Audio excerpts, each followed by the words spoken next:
So it's a great movie, and it's a great movie to open the door to normies, to get the word out there and the discussion back and forth of crypto, is it positive or negative, and can you succeed or will you ultimately fail? And then also it allows for like a 2.0. It leaves the door open for the next movie to be made. Does the movie somehow point out that there are differences between Bitcoin and Hex, and that Hex might have different opportunity? Like, does it compare these two, and how does Hex come along with this question? Like, was it rather positive or negative? It did talk about Hex being different than Bitcoin. I forgot if it compared. I forgot what Richard said. If it was that he was saying that Bitcoin was outdated, and then toward the end of it, it explains that Pulsechain was there to alleviate the congestion on Ethereum, and it gave it gave sort of like a cartoon, a 3D image of like why you would want to increase the size of a highway from Ethereum to Pulsechain for this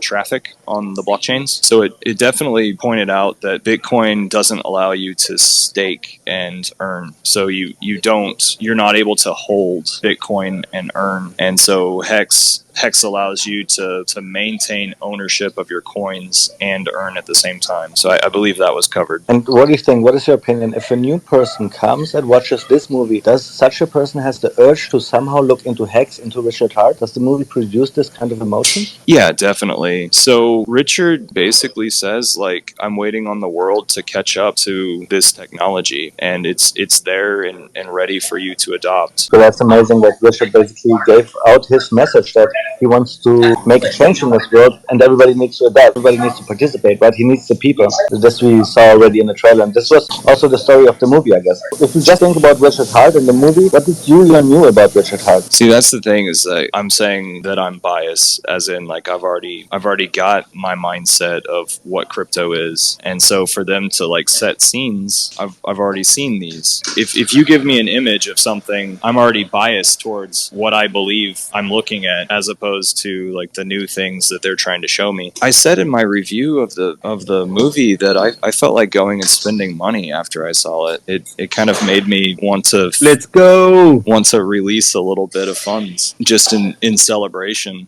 And I saw that in your review that you said that. And why do you think, like, what exactly made you think like this way? You know, that you now want to go out after a movie and spend some money. I guess I felt like, what especially was I felt more fortified in my position in my mind of crypto being adopted by others. Bro, somebody should work on a deal so Louis Vuitton could be like, yeah, we accept Hex as transactions. You know, they should do that favor for him. He spent so much money there. So do you guys think that Hex should be the currency, or do you guys think that it should be the time deposit and kept from transactions? Why couldn't it be both? Should Pulse be the currency? What do you guys think? And Hex is the store of value? So like really the movie is paid for by RG3 and friends, and at the very end you'll see the credits run and you'll see all the hexagon names by their... Was Hex sticks in there? There were so many hexagons, and some of them, they're not the common guys. You know, it's not the guys that you would see on Twitter all the time. Well, you know, there's multiple people who are wealthy that off of this stuff that don't want people to know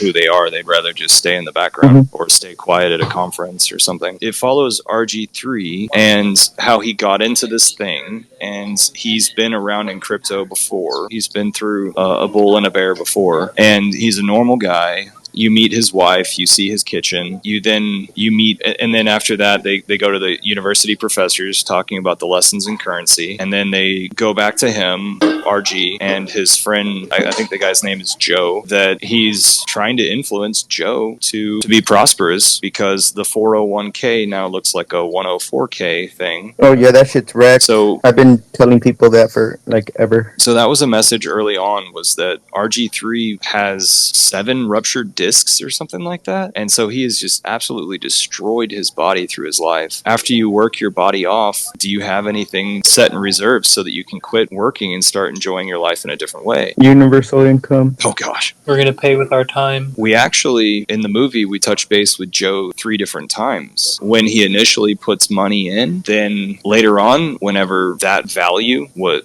decreased in US dollars, and then later on, whenever Pulsechain Sacrafice, whenever whenever he participated with Pulsechain Sacrafice. So I don't know where RG3 knows this guy, if they work together or it's secretly his nephew. I'm not sure, their relation. And it kind of ends with the cliffhanger of like, you decide. What do you have to say about the woman that investigated into other scams and also into hacks? Like, what vibe did you get from her? She said that she wasn't invested herself.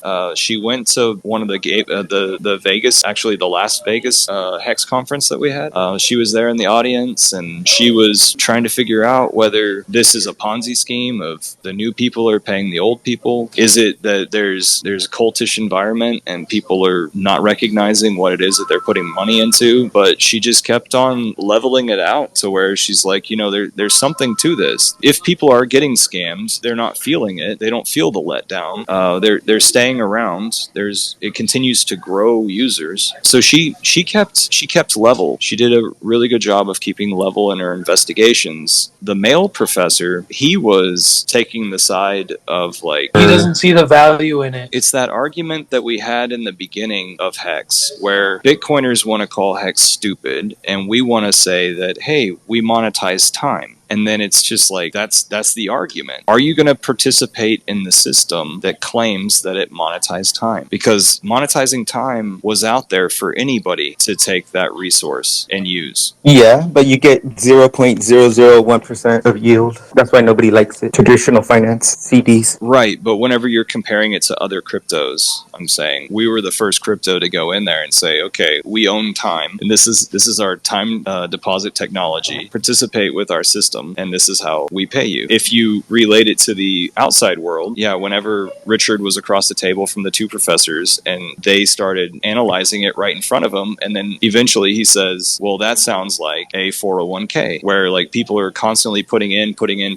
but only at the end are they taking out. That the 401k is worse than that because of the dollar. I don't know. They probably went into detail, but then people that have 401ks kind of know about that, right? Or they don't know they're being taxed like 3%. Like you're getting double taxed on top of whatever initial tax is. I think it's like 1%, but in reality it's 3%. Two of those percentages are hitting clauses or whatever. What I'm trying to say in a long way is that in crypto, there aren't other things that are like Hex, but outside of crypto in the real world, there are things that are just like Hex. And so that was established at one point, which is very good. Real professors? Like, did they show their credentials or some shit on there? They didn't, but they showed they showed the exterior of the building, and they also with the name of it on there, and that was also done in a trailer. I think it's located in Chicago, and I guess they do list their credentials whenever, because it's a documentary, right? So like every once in a while there's a nameplate that pops up at the bottom of the screen whenever these people are first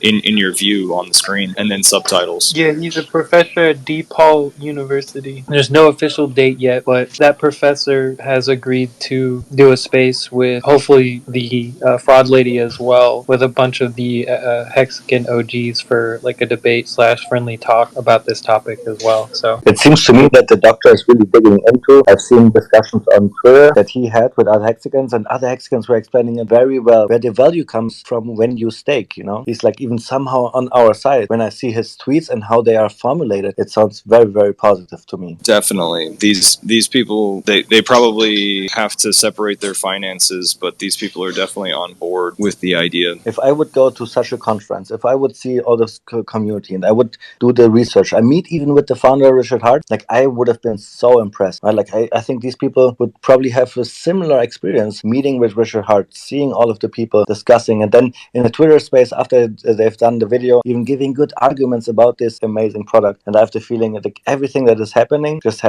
happens for one reason somehow. I think it happens for a multitude of reasons, for everybody's reasons, everybody's input, whoever's contributing to the space, going out there and discussing things with other communities, for example, like what you do, Abid, or what Eco's doing, sending out the postcards and the stickers and everything. I think it's everybody's game. We're all team members here, and we're all participating in our own way. you came across the capabilities of making a choice. Do you want to learn something new, or do you want to keep doing what you're doing? Yeah, I'm a part of the Hex Postcards group. The Hex Postcards are like 9 by 6.5 inches, and then I'm also solo sending out these other cards. And the Monopoly guy is on two sides of one of the cards, and so the main reason why I'm so energetic towards sending out these packages to everybody in the mail is so that we can all raise, what is it, like each individual can get better at marketing. We can all raise our technique. Imagine if we're able to onboard a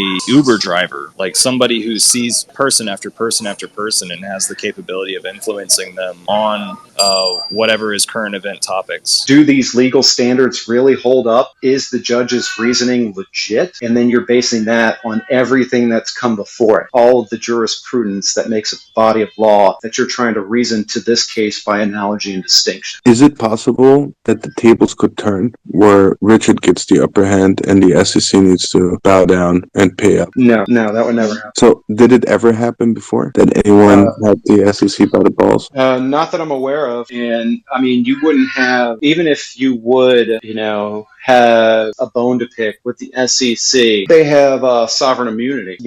It's the government is essentially immune from being sued, except in extreme cases like, blatant civil rights abuses. Like, I was just walking down the street and this cop just walked up and started beating me because I was a person of color. Then you might have a remedy against the government for a blatant civil rights abuse, but you would be very hard pressed to actually be able to successfully sue the government. So is the SEC like the central bank, like the federal bank? The Federal Reserve, people can get down to the nitty gritty and, the nuance of, the jargon, whether or not, the Federal Reserve is actually part of the government. Yes, the Federal Reserve is part of the federal government. I mean, look at it. The chief executive, president, appoints the fucking Fed chair. There are systems in place to appoint the Fed governors for, I think, 6-year terms, and then they rotate, and they work hand in hand with various governmental agencies in order to gather and aggregate all of the data that they use to craft policy, right? So, I mean, for all intents and purposes, the way that it was established in the sense that it's not directly part of the government, it has a semblance of autonomy. The reason that they do that is to try to maintain a layer of separation from it, say that, hey, the Fed's not going to always go along with whatever the popular policy is with the administrative branch, right? Because, the administrative branch might want it so that you have low employment, but that's not going to really jive with the goals of the Federal Reserve when their goal is to reduce unemployment or to reduce inflation. In order to do that, they need to increase unemployment and reduce aggregate demand,